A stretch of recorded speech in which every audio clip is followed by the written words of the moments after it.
Good evening and welcome to BronxTalk. Tonight's guest is the Assembly member from the Bronx's 85th Assembly District, which includes the Bronx neighborhoods of Soundview, Classen Point, Longwood, and Hunts Point. We've got a lot to talk with him about. He will join us from Albany, where he's been hard at work. Let's get right to it. Please join me in welcoming to BronxTalk Assembly member Kenny Burgos. Assembly member, nice to see you. Nice to have you with us. Thanks for having me, Gary. It's always great to talk to you. Always great to have you. Just since you're there working, it's a weekday. What are you working on today? What did you do before you decided to be on the program? Well, today we are actually passing our one house budget, which essentially paints out our priorities as an assembly body. And this will be the document that we then use to negotiate with the governor and the New York State Senate to finalize the state budget due on April 1st. Quite obviously, you and I are going to go through that a little bit. But I thought I'd ask you something just from a personal point of view for you. You took office in November 2020. You took office during the pandemic.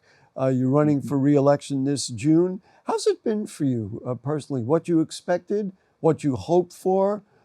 Anything you didn't anticipate? You like it better? You frustrated? Sure. I'd be curious. I think your constituents would be interested to know how's it going?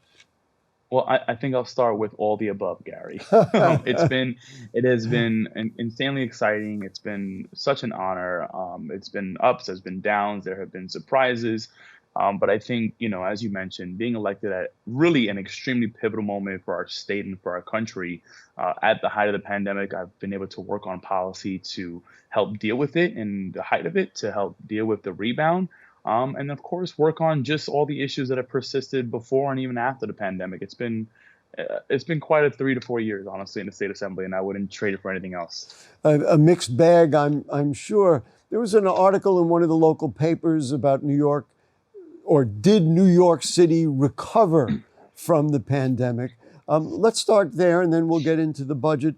Do you feel like there are still issues related to the pandemic that are significantly affecting the city? Do you feel like we've rebounded well? What's your feeling about how the pandemic played, especially for your constituents in the 85th? Yeah, I think it'd be difficult to say that we've completely rebounded from the pandemic. It's very hard to tell, when you're still in the middle of the storm, right? And I think we're currently rebounding, and it'd be hard to say what will be the finish line here, but you can see, remnants of the pandemic still obviously in healthcare and in health outcomes. You can definitely see it in what we're seeing in housing. It's absolutely visible when you talk about prices and inflation that we're seeing in the grocery stores and rent and in everything that we buy. But by comparison, we've done a lot better than other states and certainly other developed nations, but it doesn't mean that we fully rebounded. I think history will be the best time teller, and I think experts will look back and they'll have to determine when did we fully rebound from the COVID-19 pandemic. All right, in 10 years when we're both here having the same conversation, I'll ask you the same question again. I look forward to it. But one thing that, there are a number of things I do think that we learned. One is the virtual technology which we use. Everybody does meetings on Zoom. That has changed life a lot. But I had a friend who said to me, I can't go out now, I have COVID.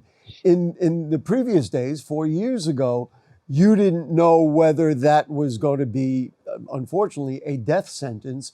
Now I was able to say, well, do Paxlovid if you need, be patient. And in the large majority of cases, people will just recover. And that, of course, is due to the vaccinations and the way the healthcare industry has, addressed it.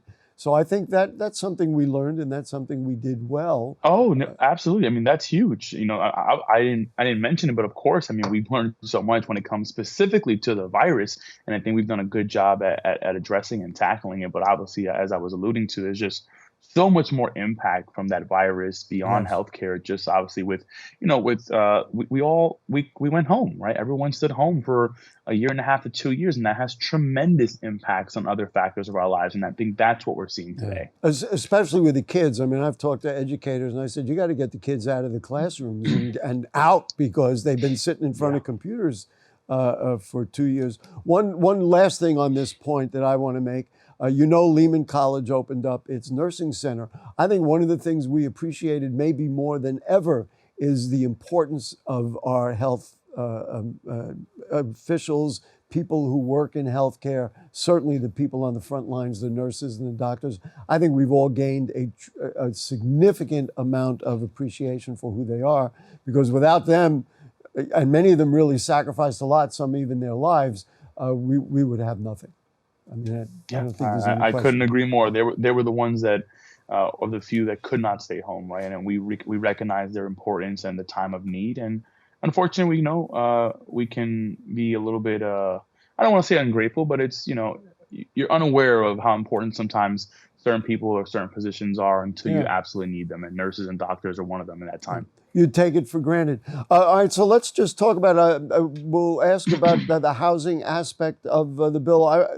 The question that comes up every year, because I've done these interviews all the time at this time of year, is it time that we're going to be taxing big corporations, taxing the rich, and having more funding that way?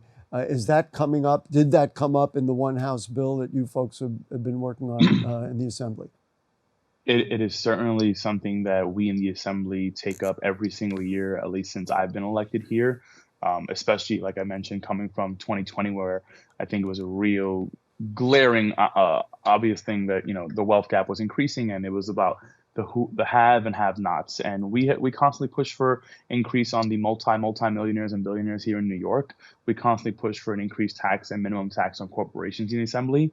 The reality is the governor has taken a very strong stance and says she will do absolutely no new taxes this year, which is inclusive of, the very wealthy. So, we'll make that push in the Assembly. I'm sure the Senate will also make a push. But then it becomes what we call the three-way negotiations to determine whether or not this truly happens. But my personal belief is that, yes, it's well past time to make the billionaires and the multi-millionaires pay their fair share, because it's just completely unfair for working people, working New Yorkers, to pay a higher proportional tax rate than some of the richest people in our state. The governor in her budget proposed $2.4 billion in migrant funding for the city. The mayor, I mean, that number is a large number. He says we need $10 billion. Yeah. What is the Assembly? What do you think? What does Speaker Hasty think? Is the governor on track, or is the mayor on track, or is there a compromise in the middle? I mean, I couldn't be the expert to tell you which one is specifically on track. I can tell you the Assembly is working with the governor, and I think we will land at the number that she suggested at $2.4 billion. But it is still my own personal belief, and much like others' belief, that this is also a problem from the federal government that the federal government has to handle as well.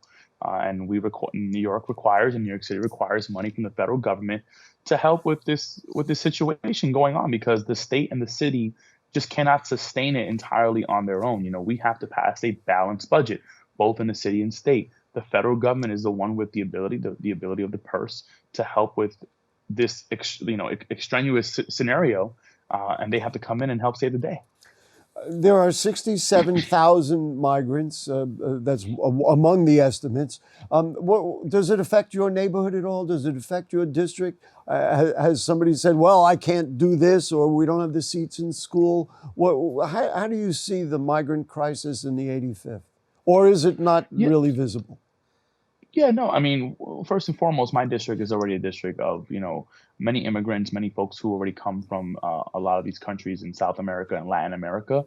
So you have many times where the migrant families have family in my district, and you also have some that are being held in temporary housing. And listen, I've worked with them. I've spoken to these families. We've gone to these sites to help with food giveaways, with clothing giveaways. And the number one thing that these families say is they want to work. Yeah. The most frustrating part of this crisis is that you have these families essentially sitting in limbo, where they're here awaiting their asylum determination, but absolutely unable to work and to house and feed themselves, which then just creates this, this really unfortunate dialogue where people feel it's us versus them. Unfortunately, you now have New Yorkers who feel as if the migrants seeking a better life here are somehow taking from them. as opposed to, how we should be welcoming families that want to be part of our society, that want to work, that want to pay taxes, that want to do good, but are facing obstacles every single direction they turn to. Now, I'll still say there has to be a lot of change federally when it comes to the border, when it comes to how we handle our immigration system. But it's not to vilify families that are here that are only trying to do the best for their own family, much like we all want to do so. So in my district, we have absolutely seen it. They come to my office, and we're trying our best to help every single one in my neighborhood. Is that another federal question to get the right to work, or is there something that can be done at the state level to help people get the right to work? As far as I know, it's wholly dependent on the federal government. I helped to sign on to a letter that called for President Biden to allow for that TPS work authorization when the migrant crisis began early on. And because of that advocacy, he did grant it. He granted 500,000 Venezuelans who came in to work. But unfortunately, we haven't seen anything since then. And we obviously know, as you mentioned at the top, we have thousands of more families that have come in and just do not have that ability. Let's talk housing. I know that's something that's on your list. I know the Assembly is very big on good cause evictions, which the governor has not supported. Last time around, the governor had a housing plan that basically the legislature held their hand over their eyes and said, we don't like this. Where are we at? What is the Assembly proposing in its bills about budgetary considerations for housing? Yeah, I don't think there's a New Yorker you can talk to today, both in the city and outside of the city, that wouldn't say housing is, one of their major concerns. I mean, rent has just skyrocketed and just it's not even living in reality anymore. And the reality is also that we just have not built the right amount of housing. By most experts' estimates, New York City is underbuilt by 500,000 units of housing. And that simple supply and demand is going to create the perfect storm for these runaway rents, for this scenario where it's very difficult just to live in the city, to find an apartment.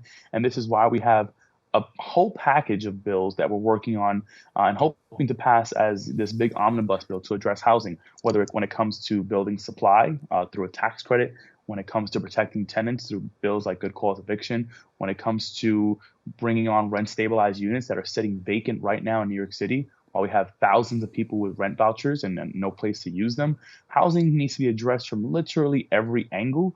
And it's my belief that we're going to be working on a big housing package that, some would say we'll have a little bit of everything. And what that means is we're all going to have to compromise. You may have folks who are on, a different spectrum of belief when it comes to certain housing policy, but we're going to have to hit housing with a fully comprehensive bill that I hope addresses every single aspect of housing in our state, because we are at a true crisis, a true crisis mode.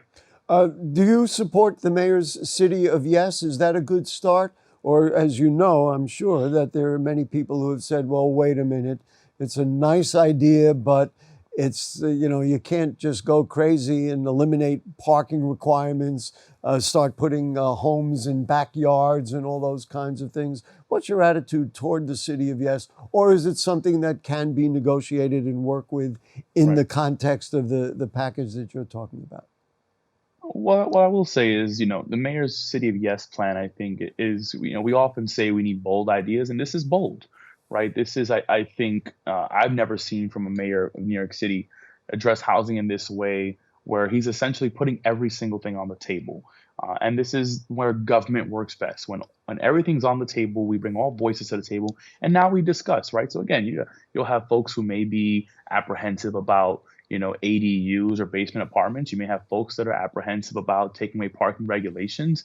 But when you start having the conversation in reality and say, listen, there is a crisis that we are all responsible to answer to, now everyone has to answer up. And then we start bringing the public to the table, like the officials. And I think through those conversations is where you start getting some real sweeping changes in housing, as opposed to the piecemeal we've been putting at this for the past decade. There's been talk in Albany that's leaked back here to the Bronx about creating a program like Mitchell-Lama. They're calling it Mitchell-Lama 2.0. Is that the direction that we want to go? Incentivizing development on state-owned land could eliminate some property taxes.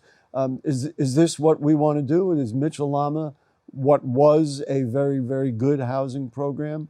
the kind of thing that we need to look at? Yeah, so I'm not too familiar with whatever the new proposal is up here. I've heard the term the Mitchell-Lama 2.0, but I can say, as a lifelong Bronxite, and I've heard from many folks, Mitchell-Lama was and continues to be a very good policy that New York State put in some decades ago.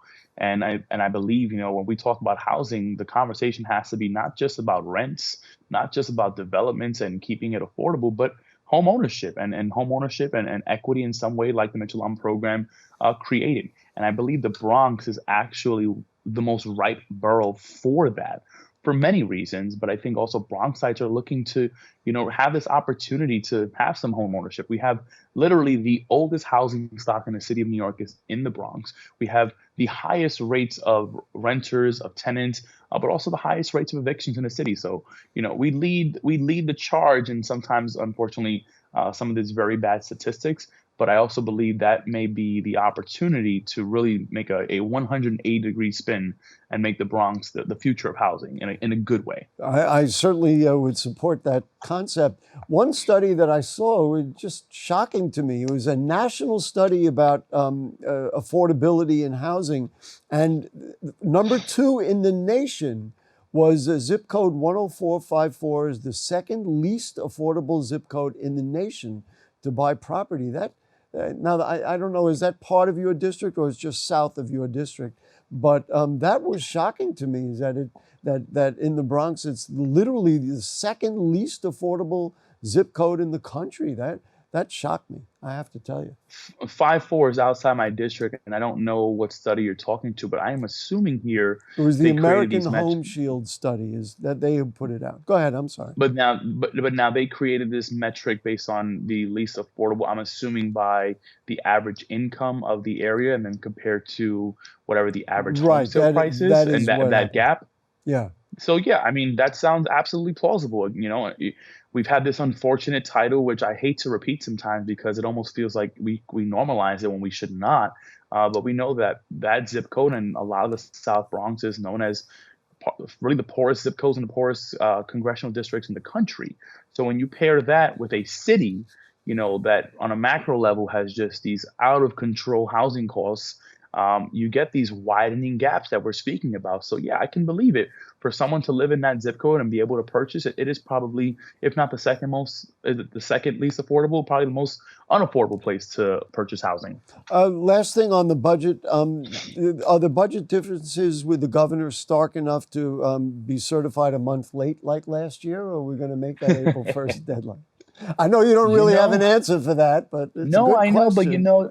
I am typically pessimistic about the timeline of the budget, but I will say cautiously, this feels a lot better this year. Oh, that's It good. feels like we're aligned on a lot more of the accounting, on what we should be funding and our priorities. Typically what holds up these budgets is policy. Governors like to jam policy in the budget, although a budget should be just that, right? It should only deal with the funding numbers and not changing laws. And that's typically what holds these budgets up, like last year, a month late. This year, we're not seeing too much of that. So it is my hope that we can actually have an on-time budget. Well, we'll be watching closely. Let's just talk about something else in transportation. There are a couple of things.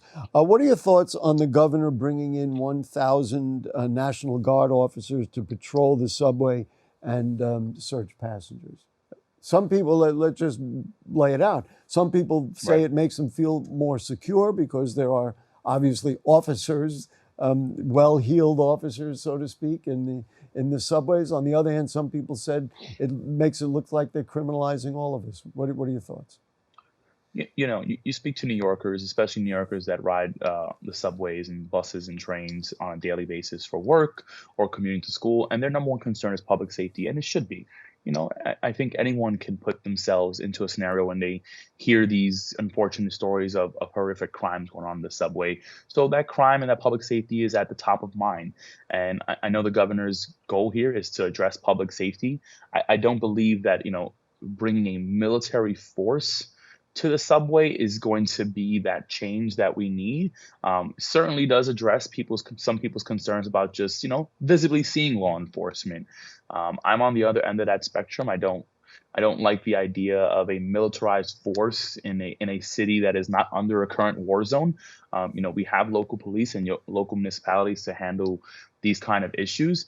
So I guess we'll have to see what New Yorkers are saying, but I think on the initial policy, it seemed to be a bit much, if you will. I don't see the need to have these bag checks and militarized officers in the subway when that's really not the threat that we're seeing, right? What we're seeing on the subway is the product of decades of policy that we've allowed to happen, right? When you talk about homelessness, when you talk about the unaddressed mental health crisis, when you talk about the drug abuse that has persisted because we are not providing the proper resources to help get people off these drugs and bring them down to where they are.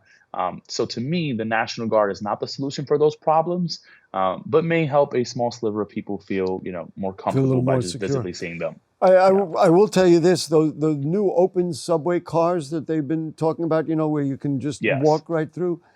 I guess it's a nice idea. I'm concerned that somebody who wants to do wrong will then use that and have an easy way to escape, to get out of the train very easily because they wouldn't be confined into one car.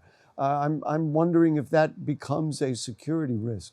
Just that's my own personal That thought of being a New Yorker on the Gary, subway. yeah, that may just be decades of New York trauma, unfortunately, that we have to look at it in that lens. But Yes, there's other cities and nations that have those style trains. I think they're excellent. I think they allow for one spacing you out evenly. I think they also help to mitigate this real big problem of subway surfing that we're seeing. I mean, we have young kids just losing their lives by climbing atop these trains. And when you crazy. don't have that train car separation in the middle, I think there's less opportunity to actually get outside of the train cart and surf on top of it. So I think it actually will have a lot more benefit than those possible scenarios you laid out. Congestion pricing is coming. What are your constituents saying?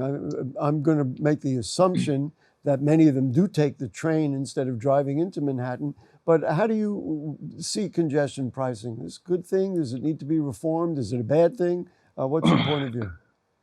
I think we have to give some historical context here, one, right? Because I think a lot of New Yorkers may have just heard the term congestion pricing for the first time, either this year or late last year, and feel like this came all of a sudden. And congestion pricing has been a conversation for probably since the Bloomberg era, and really became a reality in 2019 when the legislature approved it. Now, obviously, the world was very different in 2019, as we know 2020 being the defining marker here. But even beyond those specific, scenarios, I have problems with tolling overall that I've addressed to the MTA and the governor and many people that follow what I do up here in Albany. One of the biggest fights I have is against the tolling system and the Easy Pass system that has consistently put people into cycles of ridiculous amounts of debt. I am talking 30, 40, $50,000 owed Wow. to these tolling authorities because of their inability to handle this cashless tolling system that came into play in 2018 the right way. So my conversations have been, no matter how you feel about congestion pricing, and most people are not fond of it, there's no way the MTA can be allowed to implement a new toll gantry and a new tolling system when they have not even figured out how to toll the rest Wow. of their 7 bridges and tunnels correctly. And that is my concern here. Wow. That's a fascinating perspective. I hadn't heard that.